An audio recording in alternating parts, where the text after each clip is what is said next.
Aisling, how are you? Alright. You ready for this? Not really. So this is part But one. sure. It's getting to know Aisling. Part two will be getting to know me. Because we are far more than just two mummies. Two mummies. We're Aisling and we're Kiva. Mm-hmm. And we've had a journey, so let's Let's go. Backward roller coaster. Backwards. So Aisling, first question first. We'll go right back. Can you take us back to the beginning of your journey of your IVF? What age did you start fertility, and what was it like emotionally and physically? Okay. So me and our daddy tried for our girls for, I want to say, at least 7-8 years. And things weren't happening, obviously. So we then went through the journey of tests and hospitals and everything else. And then it was sort of recognised that we needed fertility treatment, which was a challenge in itself. Yeah. So you have that acceptance as a woman, you know, that you don't have the ability to, you know, just get pregnant and have children. Yeah. Now, we had been in a long relationship, we were married and stuff at this stage, so having children was a natural next step for us. So yeah, we waited and we waited and we waited, and eventually we got the go ahead, and I had a treatment that was called OI. Everybody just automatically assumes fertility like an IVF, but it's, the one I actually had was called OI, which was ovulation induction. So it was, I had to inject myself every day for several weeks and go back for scans and stuff. And then you got 6 goes in one go was 6 months, and it took me 4 months in to fall pregnant with Kiva. And then Kiva was 2, and we decided to go again, and it only took the second time for me to fall pregnant with Lucia. Do you think maybe because we're less stressed at that time? Absolutely. Yeah. It is a hard journey. I watched my sister go through it, and it's something. It's a whole hormone aspect of it too. You know, the fact that you're injecting these hormones into your body. You know, again, the acceptance that you know you can't naturally fall pregnant the sort of way that most people do. So it's that whole, there's a whole emotional / hormonal. And you have that thing in society. You know, you get married. The next thing is people going, "Oh, when you have a child," you know, without thinking of. Yeah, and everybody, it just felt at that time, everybody around me, all my close friends, you know, I had nieces and nephews galore, everybody was falling pregnant around me, so I just felt that I was so alone, like, even though I wasn't, and they were all really there to support me, and they were amazing, but I felt that I was the only person in this world going through this at the time, and nobody understood, when there's millions and hundreds and thousands of people out there that actually do. How did you feel when you needed to go through several fertility journeys, and did it have a physical stress in your relationship, or was it something that you just both wanted? Well, we both wanted, obviously, to have the children, but yeah, it caused huge amount of stress and strain in our relationship, because in my head I got to the point personally where I was obsessed with it. And it was an obsession for me. All I wanted was to be a mummy. And it came to the point that one of my friends, Sinead, had come into me and was like, "Aisling, you need to stop. Like, it's getting to a scary point now of this journey." You know, and the stress was not helping the fall pregnant situation.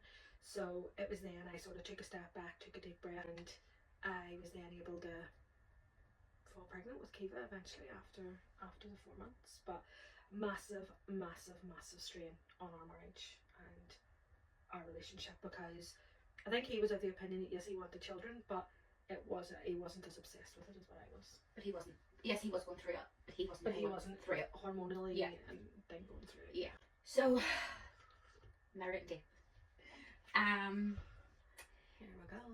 When your husband and you split after the birth of your second child, how did you cope with the heartbreak and the overwhelming demands as a sole parent of such two young babies?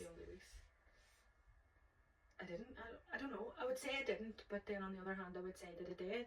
I just sort of went in to survival mode. Yeah. My Lucia was only 3 months whenever our marriage broke down, and that is something that the reasons behind that maybe isn't something that I would want to put out there, because you've children that can access, you know, in later years time. Sometimes you have to be private, and that's it. But when that did happen, like, my Lucia was only 3 months old, Kiva was only 2, and I was like, what the actual hell is, you know, do I do in this situation? So we do what we all do. We go into survival, we go into, I'm not going to let anything beat me down. But they're also days that I can't remember. Yeah. They're not very clear in my head. The only thing I ever remember thinking at that time was that I couldn't leave a dish in my kitchen sink. Oh, really? That, like, I couldn't go to bed with any dish being in my sink or being on my draining board, because if somebody came to me in my house the next morning and there was dishes in my sink, they would think I wasn't coping.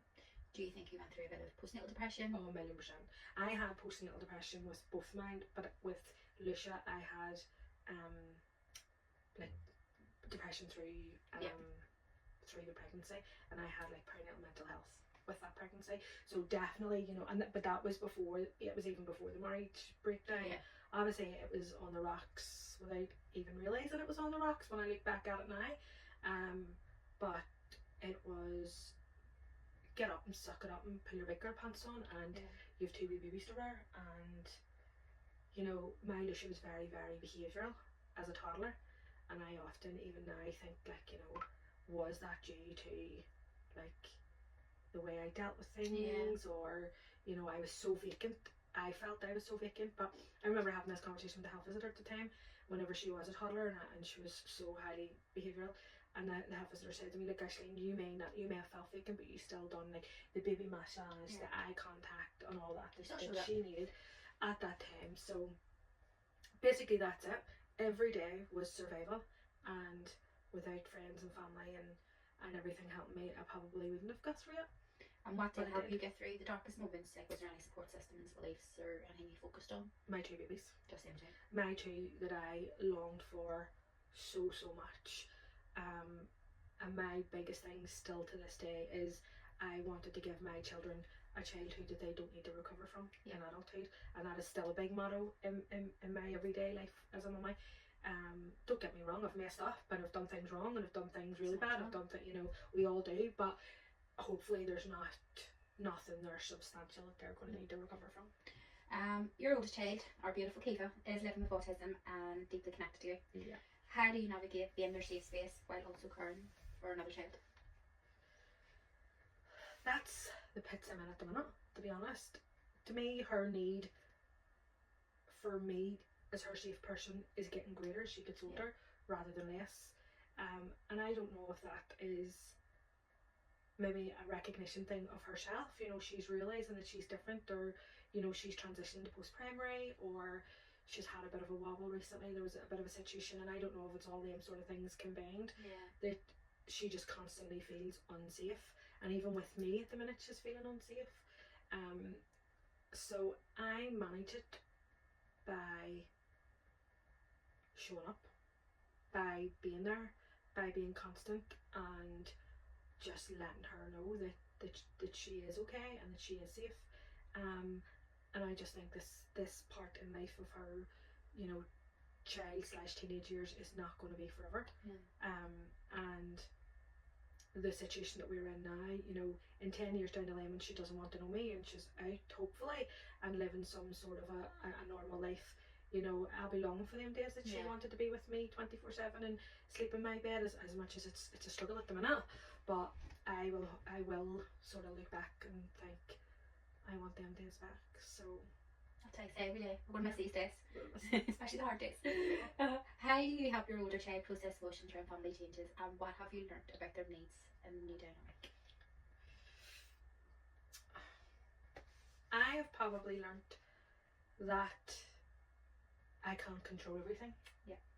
And that's probably been the biggest pill I have had to swallow in this autism journey, because I'm very much, I like to be in control of what's going to happen, when it's going to happen, how it's going to happen.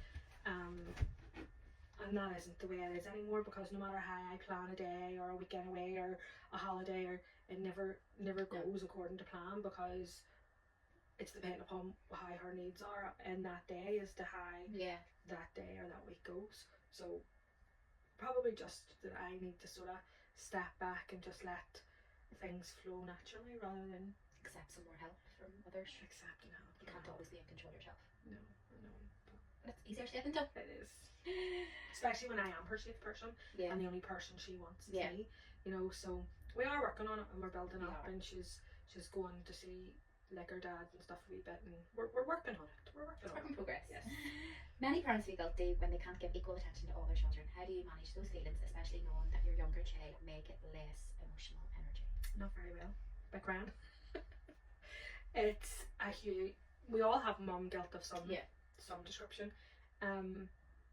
but that sort of mum guilt to me is just on another level of I can't ignore the needs of Kiva. Yeah. Because they're her needs. But also my Lucia's the most sassiest child you'll ever meet, and she also needs my emotional energy as well. Yeah. So I try to do it that, like, my Lucia loves her Irish dancing, so a lot of the times Kiva's not interested in going. So that is a good thing, because I would then leave her with like my mum or whatever, and then I feel that that's me and Lucia's time. Kiva would be very much into like her phone and her playing Roblox or whatever, so I would use that opportunity for them. Maybe me and Lucia sit and watch a movie together. For so many years Lucia spent her time in my bed. She doesn't as much anymore, so I always found that was another wee sort of connection. So it's just about grasping the small moments that you have with them and making the most, because they're two completely different kids with two completely different interests. So it's so hard to even plan an activity where the three of us are enjoying it. You know, you usually have one that's more about something. So. Well, sure. Have there been moments where you felt that you weren't enough for both of your children, even just for a minute? Absolutely. Can you share one? Probably more in the early days when I was in the brunt of a marriage breakdown, you know, solo parenting. Kiva was obviously, you know, showing autistic traits. Lucia was so behavioural, throwing temper tantrums, and we were on holiday one time with my best friend, and I remember just putting Lucia into the cot and Kiva on the bed with a tablet, and I remember just sitting rocking in the corner going, hi, am I going to do this? You know, Lucia was only 2 at the time. I was only about a year and a half into solo parenting, and I thought, I am never getting through this on my own. Like, I am never, you know, and only Kylie came in and was like, get up, get ready, and we're going out with the kid. You know, we were on holiday, get out of the room, and it was the worst holiday I've ever been on. Yeah. But it was also the biggest learning curve of a holiday, that I realised that no matter what challenges that them kids threw at me, I survived 100% of them, and still now I am. You know, 7 years, 8 years down the line, I'm still surviving it. Even now I do question sometimes, like, am I doing enough? Am I splitting myself enough? Am I giving them enough attention? Am I meeting their needs? But it's not any other guilt that any other mummy doesn't feel, you know. And from the outside looking in, you have your shit together. You know, you do so much. You're constantly at dance competitions, you're constantly bringing your children holidays, you're doing everything for the young girls. Yeah.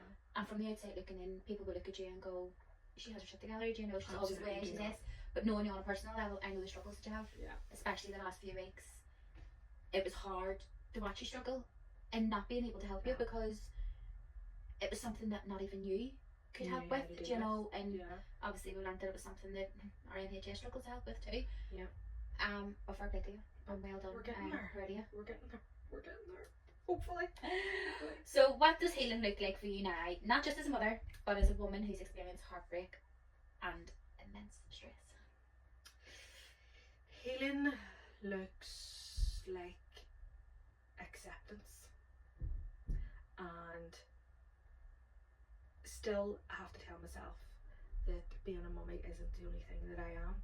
Yeah. You know, yes, I'm a mummy, and that will always be my main priority. But I'm also Aisling. I'm also a woman, a 40-year-old woman.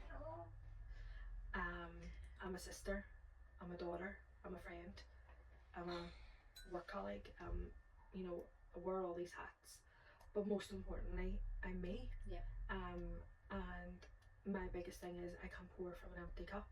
So maybe the last few weeks hasn't really been the best, but I need to start sort of remembering that, and remembering that I need to fill my cup. So like this week, twice I've been offered the girls to go for a few hours, and normally I would have went, no, I can't, you know what to say, but I took it, and it has been good. It allowed me to do things like this. Yeah. It's allowed me to get my housework done. It's allowed me to sit down and have a fresh cup of tea without having to get up 15,000 times. So healing to me looks like I feel I am okay on my own. And that doesn't mean that I always want to be on my own. No. Because I don't, you know, I would be lying if I said I was. I would love to meet somebody down the line and settle down and have somebody, because we all love to be loved, you know. But I am okay if I wouldn't. I am confident and happy enough in myself, which is huge, because I was with their daddy for so long, and from that I've had a couple of wee relationships here now that haven't worked out due to the needs of my children, you know, and that's okay. But I'm happy enough to be on my own if that was the case, and I'm strong enough to be on my own, and I think that is a huge part and a huge healing aspect for me. It's to know that you don't It's need to know somebody. that I don't need somebody. If your children were to listen to this years from now, what would you want them to know about your journey?